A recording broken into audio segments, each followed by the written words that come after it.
Chapter number 9 ધોરણ 10 ગણિતનું સ્વાધ્યાય 9.1 ત્રિકોણમિતિના ઉપયોગોનો દાખલો ગણીએ છીએ આપણે. 11મો દાખલો સરસ મજાનો દાખલો છે, ધ્યાન રાખજો.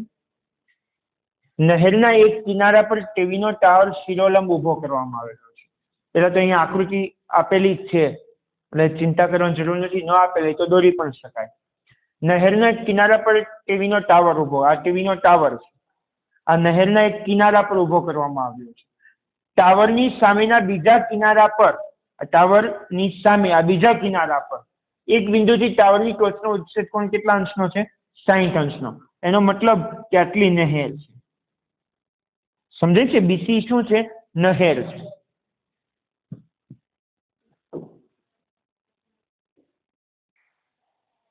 ચાલો, ટાવરની ટોચનો ઉચ્છેદ કોણ 60 અંશ છે. ટાવરની તળિયા અને નિરીક્ષણ બિંદુની જોડતી રેખા પર આવેલ ટાવરની આ તળિયું અને નિરીક્ષણ બિંદુ જોડતી રેખા ઉપર જ આવેલ છે 20 મીટર બિંદુ છે. એ બિંદુથી ટાવરની ટોચનો ઉચ્છેદ કોણનું માપ કેટલું છે? 30 અંશ છે. આનાથી 20 મીટર દૂર છે. તો ટાવરની ઊંચાઈ અને નહેરની પહોળાઈ, ટાવરની ઊંચાઈ એટલે કે AB અને નહેરની પહોળાઈ એટલે BC શોધવાની છે. શોધી કાઢીએ, સાવ સરળ વાત છે. આ AB ટાવરની ઊંચાઈ છે, હું એને x ધારી લઉં. ઊંચાઈને શું ધારી લઉં? x. નહેરની પહોળાઈને હું ધારી લઉં x. આ h ધારી, આ કેટલું ધારું છું? x. કારણ કે હું આખો કાટકોણ ત્રિકોણ વાપરીશ ABD, કે મને આખા માપની જરૂર પડશે. સમજાય છે? નાનો વાપરીશ ત્યારે તો વાંધો નથી, BC. આખો વાપરીશ ત્યારે BD જરૂર પડશે. એ BD અત્યારે કેટલું બતાવીશ? BD આટલું. અને એટલું માપ કેટલું થશે? BD નું માપ કેટલું થશે? એટલું 20 + x મીટર. કેટલું થશે? 20 + x. કારણ કે આપણે આ x ધાર્યું છે. સમજાય છે?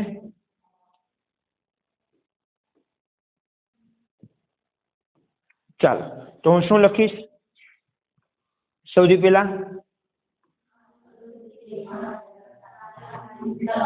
આકૃતિમાં દર્શાવ્યા મુજબ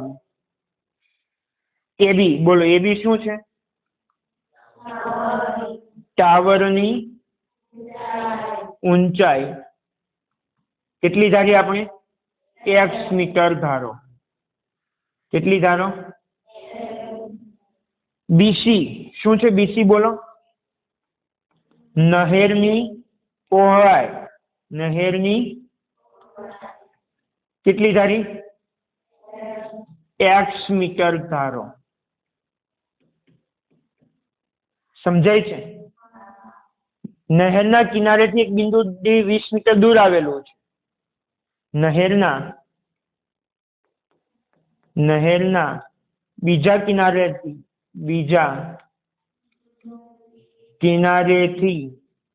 20 મીટર બિંદુ કયું આવેલું છે? D આવેલ છે.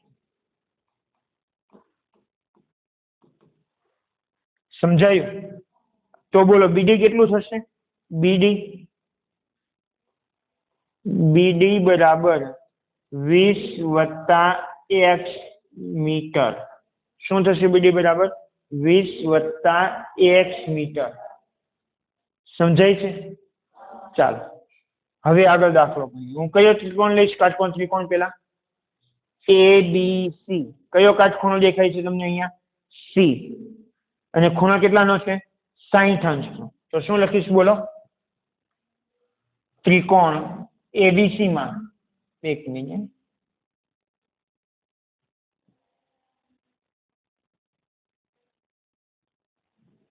ત્રિકોણ ABC માં ખૂણો B બરાબર 90 અંશ. ખૂણો B કેટલાનો છે? અને C કેટલાનો છે? ખૂણો C બરાબર 60 અંશ. સમજાયું? આ માપ અને આ માપ માટે હું tan વાપરીશ. tan બરાબર એટલે કે tan 60 બરાબર, બોલો 60 ની સામેનો ખૂણો કયો? સામેની બાજુ કઈ? AB. પાસેની બાજુ કઈ? BC. AB ના છેદમાં BC. ચાલો, tan 60 ની કિંમત કેટલી? વર્ગમૂળમાં 3 AB કેટલું AB h છેદમાં BC કેટલું x BC કેટલું x માટે h બરાબર x ગુણાકારમાં જશે એટલે વર્ગમૂળ 3x મીટર શું આવ્યું વર્ગમૂળ 3x મીટર હવે બીજો ત્રિકોણ લઈશ કયો ત્રિકોણ લઈશ એક મિનિટ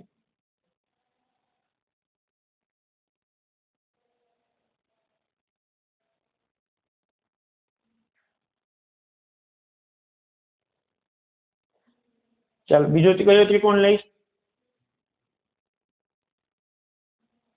ABD કયો ત્રિકોણ લઈશ તો લખીશ શું લખીશ બોલો ત્રિકોણ ABD માં કયો ખૂણો કાટખૂણો ખૂણો B બરાબર 90 અંશ અને ખૂણો D બરાબર 30 અંશ tan થીટા આમાં પણ વાપરીશ tan 30 બરાબર બોલો 30 ની સાબા AB પાબા BD AB ના છેદમાં બોલો tan 30 નું મૂલ્ય કેટલું 1 ના છેદમાં વર્ગમૂળમાં 3 AB કેટલું h ધાર્યું છે અને BD કેટલું BD કેટલું છે 20 plus x 20 plus x ચાલો આ 20 plus x ને અહીંયા લઈ આવું વર્ગમૂળ 3 ને અહીંયા લઈ જાઓ અથવા વર્ગમૂળ 3 ને અહીંયા જ જવા દો 20 plus x ને અહીંયા લઈ આવું તો h બરાબર શું થશે 20 plus x by વર્ગમૂળમાં 3 થાય આને સમીકરણ નંબર 1 આપી દઉં આને હું શું આપી દઉં છું સમીકરણ નંબર 2 બોલો સમીકરણ 1 અને 2 પરથી આ પણ ટાવરની ઊંચાઈ h બરાબર છે આ પણ h બરાબર છે તો શું લખી શકાશે વર્ગમૂળ 3x બરાબર 20 plus x ના છેદમાં વર્ગમૂળ 3 વર્ગમૂળ 3 અહીંયા ગુણાકારમાં આવશે બોલો શું થશે વર્ગમૂળ 3 ગુણ્યા વર્ગમૂળ 3 x તો છે જ એટલે 3x બરાબર 20 plus x ચાલો x આ બાજુ આવે તો માઇનસ થશે 3x માંથી x જાય તો 2x બરાબર શું આવ્યું 20 2 ગુણાકારમાં છે ભાગાકારમાં જશે 20 ભાગ્યા 2 તો x બરાબર શું આવ્યું 10 મીટર x 10 મીટર આવી ગઈ એટલે શું આવી ગઈ નહેરની પહોળાઈ મળી ગઈ હવે શું શોધવાની છે ટાવરની ઊંચાઈ શોધવા માટે આ બેમાંથી કોઈ પણ એકમાં કિંમત મૂકી દો મને એક સરળ પડે એટલે સમીકરણ 1 પરથી લખીશ સમીકરણ 1 પરથી h બરાબર h કેટલું છે વર્ગમૂળ 3x છે ને માટે h બરાબર વર્ગમૂળ 3 એમ x એટલે 10 લખીશ 10 વર્ગમૂળમાં 3 મીટર h શું છે ટાવરની ઊંચાઈ છે એટલે લખીશ જવાબ ફાઇનલ શું આમ ટાવરની ઊંચાઈ કેટલી છે 10 વર્ગમૂળમાં 3 મીટર અને નહેરની પહોળાઈ આપણે એક સારી કે અને નહેરની પહોળાઈ કેટલી છે 10 મીટર સાવ સહેલો દાખલો છે આમાં આકૃતિ આપી હોય તો ભલે ન આપી હોય તો પણ ભલે દાખલો સરળતાથી ગણી શકાય